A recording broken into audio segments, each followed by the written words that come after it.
সালামু আলাইকুম রহমতুল্লাহি ওয়া সকলকেই স্বাগতম জানাচ্ছি আমাদের সদিনামাতে। আজকে আমাদের সদিনামাতে আয়োজন হচ্ছে পপকর্ন।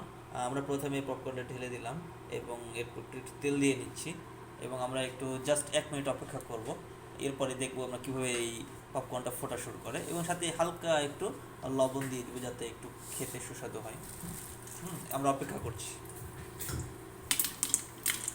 এই যে হ্যালো গাইস, দেখেন আমাদের হালকা করে নেড়ে দেওয়ার পরে আমরা ঢেকে দিই। যদি ঢেকে দেওয়ার পরে দেখতে পাবো যে কি সুন্দর করে ফুটতেছে। আমরা কিন্তু দেখতে পাচ্ছি খুব সুন্দর করে আমরা ফুটতে দেখতে পাচ্ছি, সাদা হয়ে যাচ্ছে। সাদা হয়ে যাচ্ছে আমরা দেখতে পাচ্ছি। এই যে দেখুন আমাদের পুরা ফুলে গেছে, পুরা এখন একবারে মুক্ত দানার মতো সাদা শুভ্র আকার ধারণ করেছে। তো যারা এইভাবে পপকর্ন খেতে চান, খুব সহজ রেসিপি, একবারে ঘরোয়া পদ্ধতিতে পপকর্ন অনেক মজাদার। আপনারা সকলেই নিজে খেতে পারবেন। সকলকে ধন্যবাদ। সালাম আলাইকুম ওয়া রাহমাতুল্লাহ।